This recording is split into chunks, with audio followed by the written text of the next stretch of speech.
Ang kwento natin ngayon ay tungkol sa isang nani na nagdusa sa kamay ng mga magulang ng kanyang alaga. Bago tayo magsimula ay huwag kalimutang mag-like at pindutin ng subscribe button at notification bell para laging updated sa bago nating Tagalog True Crime Stories. Si Sophie Leone ay isinilang noong January 7, 1996 at naninirahan sa isang maliit na bayan sa Troyes, isang probinsya sa France. Ang kanyang mga magulang ay sina Catherine de Vaillon at Patrick Leone. Kahit na naghiwalay ang kanyang mga magulang ay nanatili siyang malapit sa kanila. Habang lumalaki, makikita mo siyang nagigitara o kaya'y nagbabasa ng libro. Si Sophie ay inilarawan na mahiyain, mahinhin at tahimik. Kilala din siyang mahilig sa mga hayop kaya't advokasya niya ang pagpigil sa animal cruelty. Nangarap siyang makapagtrabaho kasama ang mga bata. Hilig niyang makipaglaro at mag-alaga ng mga bata dahil madali niyang nakukuha ang loob ng mga ito. Kaya naman sa kolehiyo nag-enroll siya sa kursong Early Years Child Education. Hindi nagtagal natapos niya ang pag-aaral at nagsimulang maghanap ng trabaho bilang au pair o yaya. Ngunit nahirapan siyang makakuha ng trabaho sa France. Kaya't minabuti niyang mag-apply sa England kung saan maraming pamilya ang naghahanap ng yaya para sa kanilang mga anak. Hindi talaga niya planong lumabas ng bansa, ngunit naisip niya maganda itong working experience at matututo pa siyang magsalita ng Ingles. Magiging daan ito para makakuha agad ng magandang trabaho sa sariling bansa pagbalik niya. Kaya't nang may nag-alok sa kanya ng trabaho sa London, tinanggap niya ito dahil ang mag-live-in partner ay parehong French national na nakatira sa London. Ang magkasintahan ay sina Sabrina Cuder, 35 years old, at ang kanyang kinakasama na si Wissam Meduni o kilala sa pangalang Sam, 40 years old. Sila ay may 2 anak na lalaki at ito ang aalagaan ni Sophie. Ngunit bago tuluyang kunin siya bilang nanny noong April 2015, nagpunta muna si Sophie sa London upang sumailalim sa isang 2-week trial period sa pag-aalaga ng 2 bata. Sa 2 linggo na yon, nagkapalagayan ng loob ang tatlo. Kaya naman inalok ng mag-asawa si Sophie na tuluyan na magtrabaho sa kanila. Kaya noong January 2016, ilang araw lang matapos ang kaniyang 20th birthday, lumipad si Sophie patungong London at siya ay opisyal na naging nanny ng pamilya na naninirahan sa isang 2-bedroom ground floor flat sa Wimbledon. Siya ay matutulog sa kwarto ng 2 bata na kanyang aalagaan na nasa edad na 8 years old at 4 years old. Noong unang taon ni Sophie sa kanyang trabaho, palagi siyang nakikipag-ugnayan sa kanyang mga magulang at lagi niyang ikinikwento kung gaano niya kamahal ang kanyang bagong trabaho, ang mga bata at ang mag-asawang Sabrina at Sam. Isa na nga sa kanyang nabanggit ay ang magandang pagbabago sa kanyang mukha at katawan dahil si Sabrina ay isa palang makeup artist din at minsan tinuruan si Sophie kung paano mag-ayos sa sarili. Maraming nakapansin kay Sophie kahit noong bago pa lang siya dahil ito ay tahimik at laging nag-iisa, nakakaiba sa ibang mga yaya na nagtatrabaho sa lugar na iyon. Madalas kasing nagtitipon ang mga nanny tuwing weekend sa isang lugar, nagkikwentuhan, kainan at minsan kasama ang mga alaga nila. Pero si Sophie ay nanatiling tahimik at walang kaibigan. Makikita siyang kasama lamang ang kanyang mga alaga kahit na dapat ay day off na niya. Kaya't akala ng mga tao na baka kamag-anak ni Sophie ang kasama niya sa bahay at inaalagaan lang niya ang mga pamangkin niya na lagi niyang kasama pag lumalabas ito. Napansin din ng mga nakakakita kay Sophie na maayos naman niyang nakakausap ang mga bata. Ngunit kung sa ibang tao ay hindi niya ito magawa at parang laging umiiwas. Makikitang masaya naman siya sa pananatili niya sa London kahit na wala siyang kaibigan doon. Dahil nga likas na mahiyain ay nahirapan siyang makipagkaibigan sa mga tao lalo't pat nasa ibang bansa siya. Ngunit mayroon siyang isang kinakausap. Ito ay ang kaibigan ni Sabrina na si Yolanda. Dahil interesado si Yolanda na matutong magsalita ng French, ay napanatag ang loob ni Sophie sa kanya. Noong unang bahagi ng 2017, sinabi ni Sophie kay Yolanda na babalik na siya sa France sa darating na September at mag-aaral ng cinematography doon. It was my dream to learn French, and she offered for me to help me with that. I had a good chance to speak with Sophie, and she told me that she came to London to improve her English skills, and she was planning September to come back to France and to study something related with cinema. Ngunit sa mga darating na buwan, mapapansin ang mga pagbabago kay Sophie. Makikitaan na siya na malungkot at parang natatakot. Maliban dito, dumalang rin ang pagpapadala niya ng sulat sa kanyang mga magulang. Mababaka sa bawat pinapadalang mga sulat ay may nangyayaring hindi maganda sa kanya. Ngunit pilit niya itong itinatago sa pagsusulat ng magagandang salita upang di mag-alala ang kanyang mga magulang. Pero ano nga ba ang dahilan ng lahat ng nakapanlulumong pagbabago na nagaganap kay Sophie? Sa labas ng tahanan, ang magkasintahan na sina Sabrina at Sam ay tila matagumpay, propesyonal, maaasahan at mababait na tao. Dala na rin ito ng kanilang panlabas na kaanyuan at trabaho.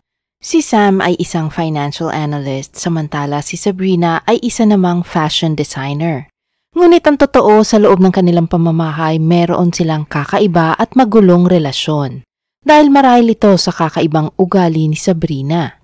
Kaya't kilalanin muna natin ang magpartner na sina Sabrina at Sam. Unahin natin si Sabrina. Ang tunay na pangalan ni Sabrina ay Nafisa. Ito ang ipinangalan ng kanyang mga magulang sa kanya. Si Sabrina ay ipinanganak sa Northern Algeria noong 1982. Siya ay isa sa 4 na magkakapatid.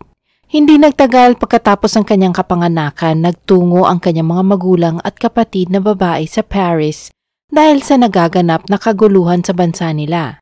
Naiwan siya at ang iba pang mga kapatid sa pangangalaga ng kanyang lola.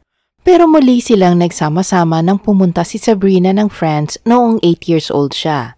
Lumaki si Sabrina sa Vitry, isang southern industrial at residential suburb ng Paris na kung saan namulat siya sa mahirap na pamumuhay na nagsisiksikan sa isang maliit na bahay.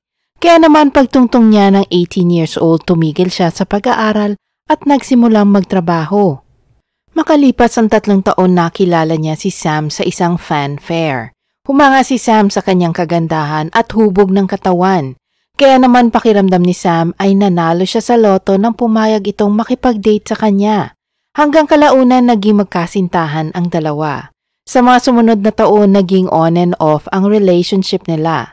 Mahirap pakisamahan si Sabrina dahil ang gusto niya ang laging masusunod, kaya't sunod-sunuran lang si Sam sa kanya. Maliban dito, nagawa na ni Sabrina na saktan ng sarili, gaya ng pag-inom ng labis na gamot at pagtalon sa bintana, kaya't pinasok siya sa isang psychiatric hospital dahil sa nararanasang bipolar disorder. Magulo, pabago-bago ng isip, madaling magalit at bayolente. Ito ang naging asal ni Sabrina mula noong mga panahon na iyon. Kilala din siyang palaaway at demanding sa mga tindahang napupuntahan dahil lang sa mga maliliit na dahilan. Noong 2005, habang nagpapatuloy ang on and off relationship ni Sam at Sabrina, naghinala si Sam na may ibang lalaki si Sabrina. Ito ang forklift driver na si Anthony Francois, kaya naman naghiwalay silang dalawa. Makalipas ang ilang taon, ipinanganak ni Sabrina ang kanyang unang anak at ang ama nito ay si Anthony. Ngunit hiwalay na sila noong panahong iyon. Matapos ito, naisipan niyang baguhin ang kanyang tunay na pangalan at gamitin ang pangalang Sabrina. Dito ay gusto niyang lumikha ng bagong katauhan bilang isang kaakit-akit na babae na may magandang muka at hubog ng katawan. Sa katunayan, aakalain mong isa siya sa magkakapatid na Kardashian dahil may mga larawan pa siya sa magagarang London inaugurations at parties. Hanggang sa kalaunan, ipinagkakalat niyang siya ay isang fashion designer, makeup artist at music producer. Noong 2011, nakilala niya ang music mogul na si Mark Walton, isa sa mga orihinal na miyembro ng Irish boy band na Boyzone. Ngunit tinanggal si Mark dito bago pa sumikat ang grupo.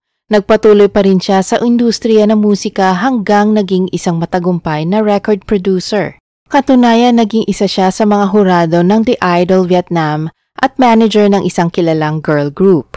Inilarawan si Mark bilang gwapo, mayaman at single, kaya agad niyang naging girlfriend si Sabrina. Ang dalawa ay nagsama ng humigit kumulang 2 taon. Ngunit biglang hindi nagpakita si Sabrina kay Mark nang walang pasabi kung ano ang dahilan noong 2012. Na maglaon nalaman na nabuntis pala ito at nanganak sa Amerika at si Mark ang ama ng bata. Sa kabila ng kanilang paghihiwalay nang bumalik si Sabrina sa bansa noong 2013, si Mark ay nagbigay ng 12,800 pounds o 900,000 pesos sa pera natin ngayon para sa titirhang bahay ni Sabrina at nang makapagsimula siya muli sa London. Pero noong February 2014, itinigil na ni Mark ang suportang pinansyal kay Sabrina dahil nalaman niyang nagkabalikan sina Sam at Sabrina. Ngunit nagalit si Sabrina sa ginawa ni Mark. Kaya't sinimulan ni Sabrina na akusahan si Mark ng kung ano-anong mga bagay. Sabi ni Sabrina lagi daw siyang palihim na sinusubaybayan ni Mark at sinasaktan daw siya at ang pamilya niya. Minsan pa sabi ni Sabrina kinokontrol daw siya gamit ang black magic. Pati daw ang pusa niya ay sinasaktan ni Mark, ngunit sa totoo wala naman siyang pusa. At lahat ng pagbibintang niya ay pinopost din niya online. Lahat ng ito ay nireport ni Sabrina sa pulisya, ngunit nang imbestigahan nito ay nalaman na lahat ay purong kasinungalingan lamang. Dahil dito ay binalaan si Sabrina ng pulisya na huwag magpo-post online ng kung ano-anong mga akusasyon dahil baka siya makulong. Malinaw na ang mga akusasyon na ito ay gawa-gawa lamang ni Sabrina upang subukang sirain ang buhay ni Mark. Tumigil si Sabrina sa panggugulo sa buhay ni Mark nang dumating sa buhay niya si Sophie. Kung para kay Mark natapos na ang kanyang paghihirap dahil sa paninirang puri ni Sabrina, ito pala ang magiging simula ng pagdurusa ni Sophie. Na iba ang buhay ni Sophie makaraan ng 1 taong paninilbihan sa pamilya nila Sabrina. Nagsimulang akusahan ni Sabrina si Sophie ng kung ano-ano. Ang una sa mga ito ay ang pagnanakaw daw ni Sophie ng diamond pendant ni Sabrina.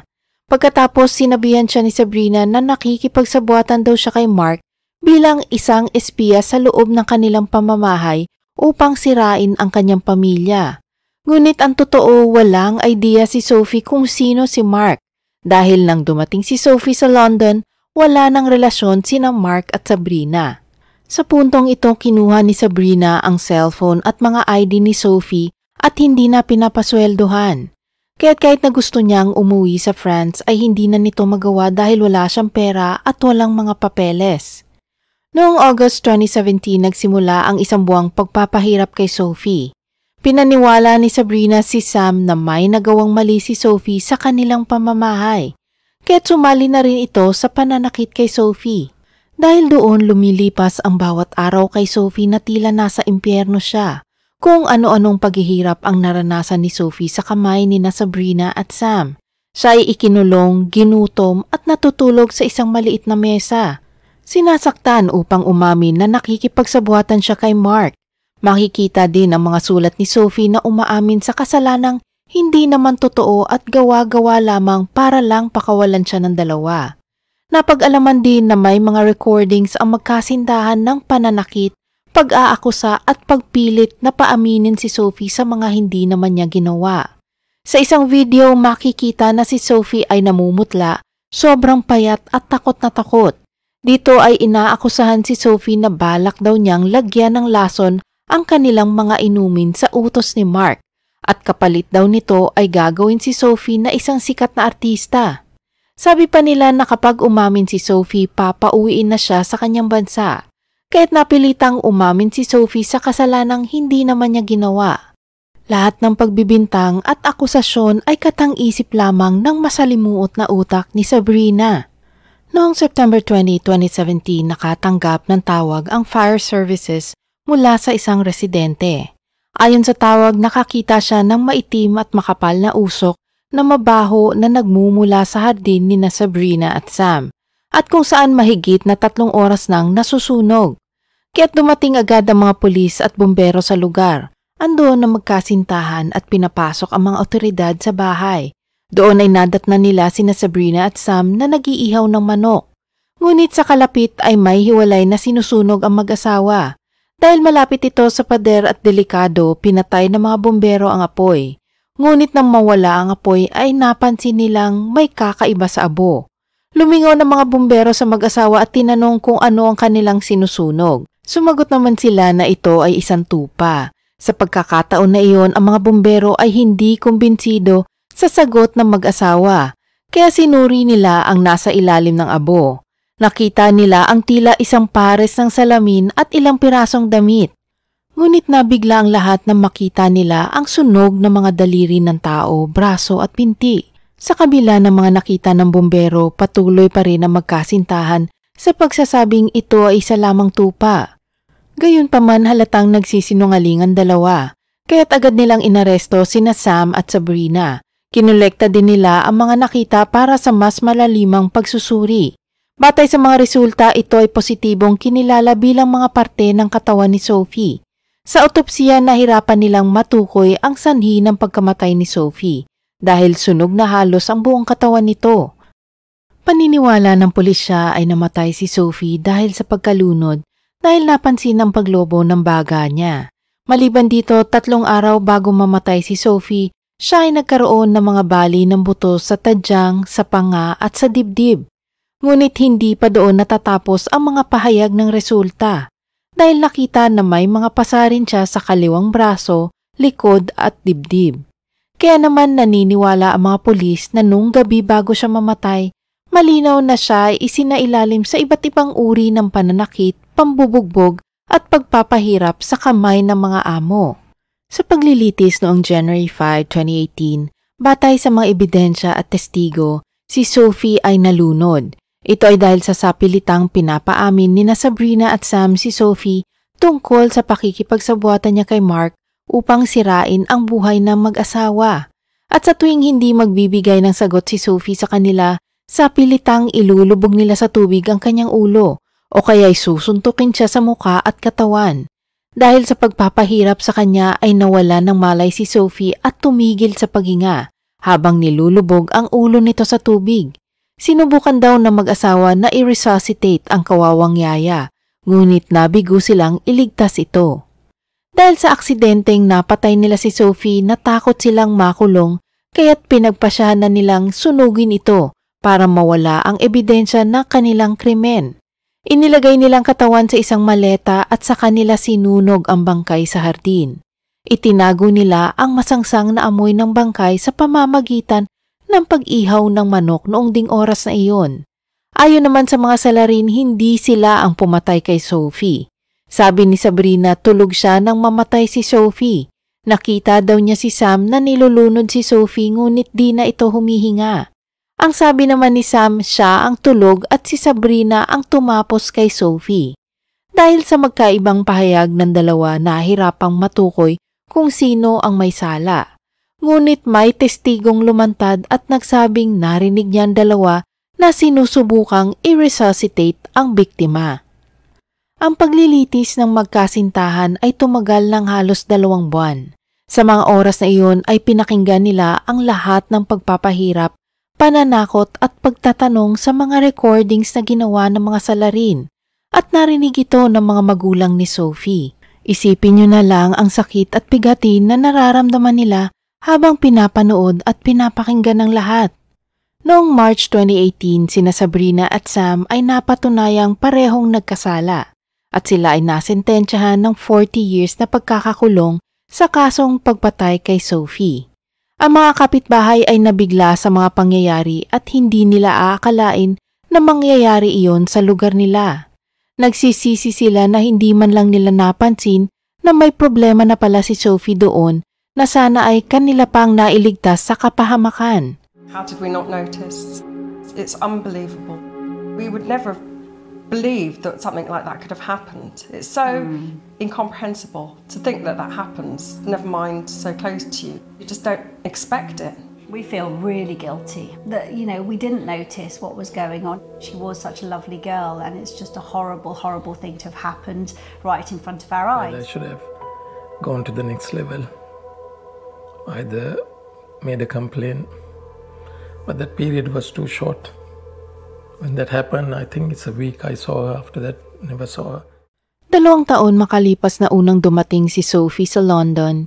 Sa wakas, ang mga labi niya ay naiuwi sa France noong 2018 at nailibing noong June 6, 2018.